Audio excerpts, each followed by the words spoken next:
Bismillahirrahmanirrahim. Assalamualaikum warahmatullahi wabarakatuh. Nama Muhammad Taufik Ashraf bin Hanafi, nombor metrik 052106. Hari ini saya akan menerangkan tentang histeria. Apa itu histeria? Histeria adalah merujuk kepada keadaan seseorang yang dirasuk oleh jin sehingga menzahirkan tindakan luar biasa atau menghilangkan kewarasan akal.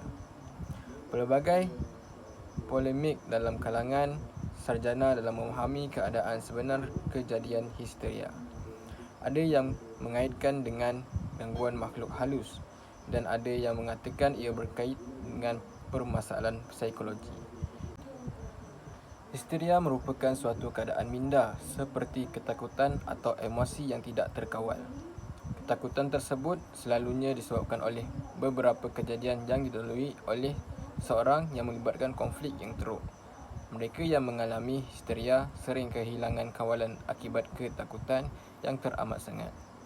Histeria secara saintifiknya dari sudut perubatan dikategorikan sebagai salah satu penyakit mental dan psikiatriat. Pandangan berasaskan nas Al-Quran dan hadis. Dalam Al-Quran, Allah Subhanahu Wa Taala berfirman dalam surah Al-Baqarah ayat 275.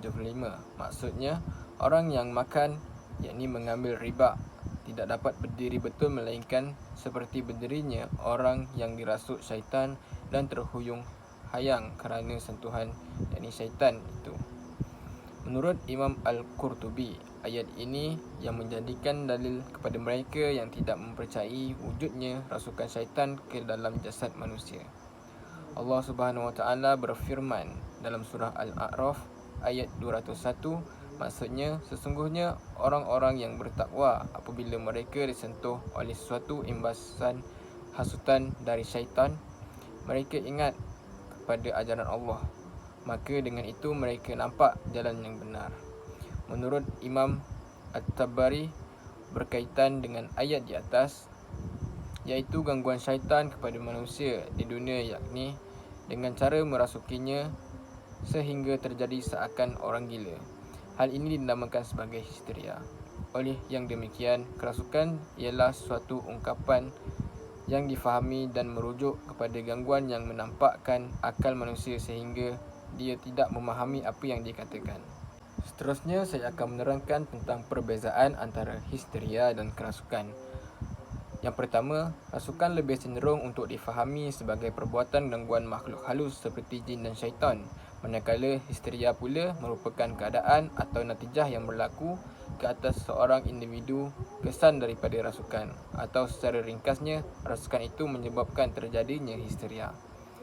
Berdasarkan pengamatan pengkaji terhadap pandangan beberapa orang ilmuwan, histeria merupakan kemuncak gangguan personaliti yang menyebabkan kehilangan fungsi fizikal. Seterusnya, simptom histeria dari sudut psikiatri. Sindrom gangguan fungsi tubuh badan. Yang pertama, sindrom jelmaan, gangguan fungsi psikogenik pada sebahagian badan, misalnya lumpuh, buta, tuli dan sawan. Yang kedua, sindrom ceraian, yakni menangis, menolong, meronta-ronta, memikul, berlari tanpa tujuan dan pelbagai lagi tindakan agresif. Seterusnya, simptom histeria dari sudut psikologi.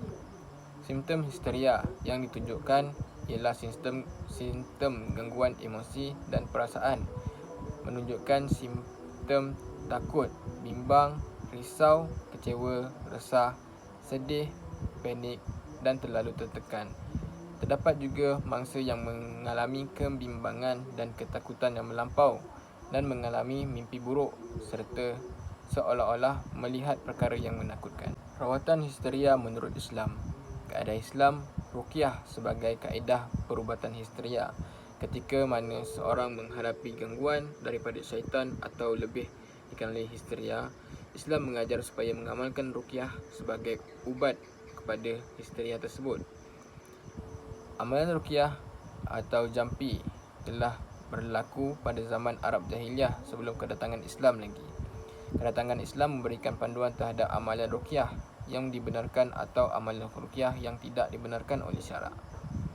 Ruqyah yang dilarang oleh Rasulullah SAW adalah ruqyah yang berupakan menyeru nama-nama berhala, nama-nama syaitan dan juga jin. Ruqyah tersebut hendaklah bersumberkan Al-Quran, zikir-zikir dan doa-doa yang tidak mempunyai unsur syirik atau perkataan yang tidak difahami maksudnya. Saranan saya sendiri dan untuk sahabat-sahabat yang dikasihi sekalian, kita sebagai insan yang lemah selalulah berpaut hati hanya kepada Allah SWT dengan mengamalkan zikir atau ayat Al-Quran sebagai benteng kepada kita daripada gangguan syaitan dan jin, kerana hidup haruslah sentiasa berwaspada dalam semua hal. Sekian, wabillahi taufiq wa hidayah. Assalamualaikum warahmatullahi wabarakatuh.